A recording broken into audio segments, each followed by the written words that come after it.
Lunes ng umaga nagtungo sa lokal na pamahalaan ng Bustos, Bulacan ang mga organizer ng Maisog Peace Rally. Layo nitong ipaalam sa LGU na magkakaroon ng rally sa kanilang lugar ngayong darating na linggo. Ang naturang hakbang ay hindi sana kailangan dahil gaganapin naman ang venue sa isang pribadong lugar at base sa Batas Pambansa or BP 880, hindi kailangan ng kaukulang permit sakaling magsagawa ng pagtitipon dahil karapatan nito ng taong bayan. Pero naging pahirapan ang sanay simpleng pagpapaalam lang.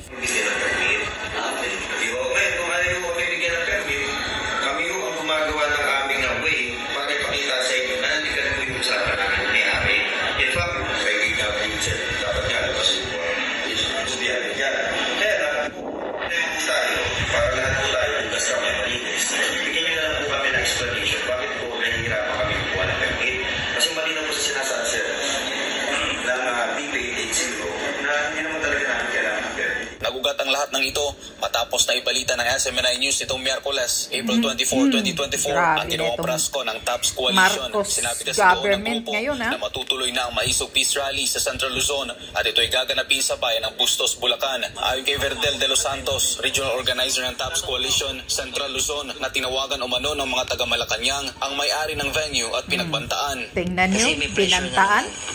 Yun nga, add-on may tumawag doon sa may-ari kinabukasan at ang sabi pinipigilan pa rin at ang nakakalungkot may pressure na sige po ikaw itutuloy nyo baka balingan yung properties nila. Tingnan nyo, kinumpirma ng may-ari ng venue. Tarantado talaga itong Marcos government na to. Parang tinatakot nila kami, sabi niya pag pinayagan nyo yan, alam nyo yung nangyayari sa mga property. Kasi may mga negosyo kami rito, sabi ko. Sino nagsabi ko? Sila. Malacanang. Nagpakilalang Malacanang. Sabi ko, ordinaryo tao lang naman kami. Parang pinukwento. Yung tumawag at saka yung pupunta mga lalaki. Palagay ko na isa.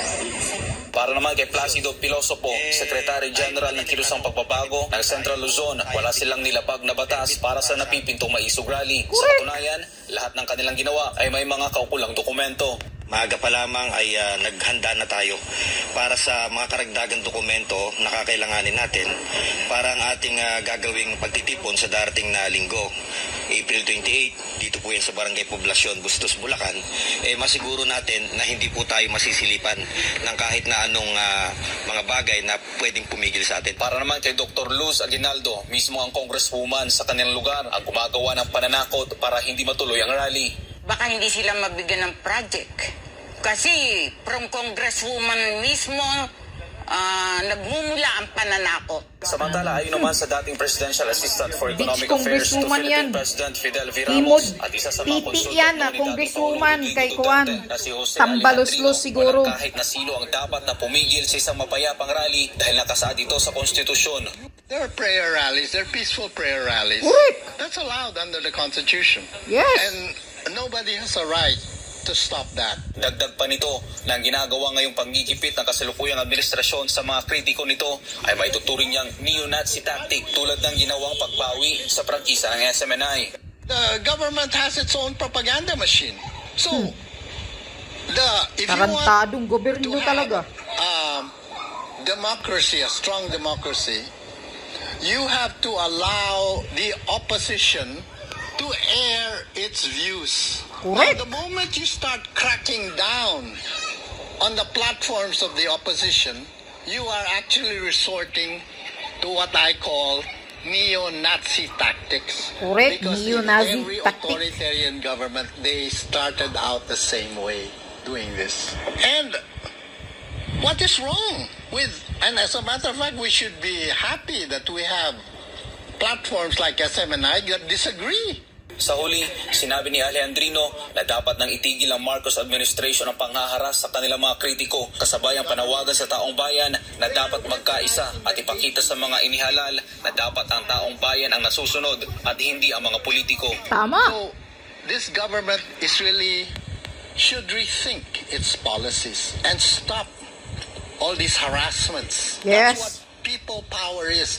You are taking back the power into your own hands. Exactly. You are telling those elected, you are our servants. You are not our masters. Correct. Okay?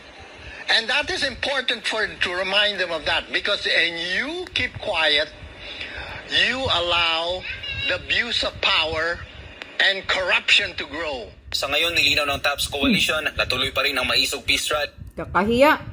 See? Yan. Nakakagalit talaga ito, no? Ito ang sinasabi na diktador na gobyerno ngayon. Tingnan nyo. Peace rally. Hinaharas pa. Tinatakot pa yung venue, ang may-ari ng venue. Nagigipitin daw yung mga property nila. Anong klaseng gobyerno ito? Kung di baga diktador. Sinusunod talaga ni Kuting ang style ng tarantadong gobyerno noon ng ama niya. Tingnan nyo. Magbingi-bingian pa ba kayo, mga taong bayan, sa ginagawa sa inyo dito? Pero yung mga daan na nagrarally-rally, yung mga NPA na nila dyan, mga makabayan black o yung mga hinayupak na yan na nagrally-rally dyan, hindi naman pinigilan na yan ang totoong mga terorista. Daming biktima ng mga estudyante. Daming kinukumbinsi na mga estudyante na namamatay na ngayon. Ito na peace rally, pinipigilan dahil masakit kasi ang katotohanan eh. Ayaw kasi nila na maririnig ng buong Pilipino kung anong klaseng tarantadong demonyong gobyerno tayo ngayon na mayroon. Ito ang katotohanan. Kaya takot sila. Kaya ginigipit na ang freedom of expression natin. It's nothing wrong actually kung mag-rally dahil we are a democratic country. It's our freedom to express. Normal yan na mayroon talagang kritiko sa bawat administrasyon dahil hindi talaga lahat na nag-agree. Lalo na ngayon, Marcos Jr. na sobrang talamak ng korupsyon ng administrasyon mo at tahimik ka, nagbingi-bingi ang kakuting. Jutang ina ninyo, nung klaseng presidente ka, wala kang puso sa mga taong bayan na naghihirap at nahihirapan na sa kanilang araw-araw na pangkabuhayan. Tapos itong mga kritiko na hindi nagustuhan ng style mo dahil isa ka ng diktador.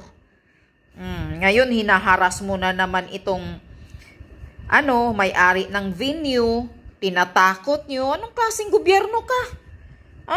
Anong klaseng presidente ka? Galing sa Malacanang daw. Ang tumawag, tinatakot, binantaan. Sabi pa nga ng mga abogado hindi nga kailangan magkuha ng permit kung mag-rally dahil hindi naman ito gulo, peace rally naman to So mga taong bayan, gising-gising na kayo. Men in uniform, gising kayo. Magpapatuloy ba kayo? Na magpapauto? Magpapakontrol sa gobyernong ito? Tumindig na kayong lahat. Speak up din na. Hindi na talaga tayo, hindi na pwede itong tatagal pa itong kuting na to Ganitong administrasyon until 6 years? Naku, ano na kayang klase tayo mayroon? Ano na kayang klaseng bansa tayo ang mayroon kung matapos ni Kuting ang term niya? Tinarantado na tayong lahat. Diyos ko Lord. Harap-harapan na ito Tinarantado na tayo, pati kayo, pati yung mga binyo, pati itong rally na to. Binabantaan kayo? Anong klaseng gobyerno ito? Diktador. Nagpapakilala lang na isang diktador. At according kay Maharlika, yung sinasabi ni Maharlika na ang mga pulis daw ngayon na may mga tattoo Utos daw ngayon nang galing sa taas na yung mga pulis na may mga tattoo sa katawan ay ipapabura. Tingnan mo kung gaano katarantado, gaano kabaliw ang gobyernong ito. Praning, bangag. Pati yung mga sarili ninyong mga tattoo, ipapabura na. Galing yan kay Maharlika. Galing din sa puting ahas ni Maharlika. Kung ayaw nila ng peace rally na ganito, di mag-isip-isip na kayo. Kung ayaw kayong payagan, hindi kayo binigyan ng permit. Nilalagay nyo sa private property ang rally ninyo, tapos hinaharas. Binabantaan yung may-ari ng property. Sabi nyo. Di doon kayo sa EDSA. Magsilabasa na kayo, sa EDSA na kayo. Dahil ayaw naman nila ng ganito Itong gobyernong ito, ayaw naman nila papayag ng peace rally na magsasalita tayo kung ano ang nararamdaman natin sa mga ganitong nangyayari na korupsyon. Walang pakialam sa sobrang mahal ng mga bilihin, gobyernong inutil. Maglantara na kayo sa EDSA. Baka yun ang gusto ng gobyernong ito. Lahat kayo maglabasa na doon sa EDSA.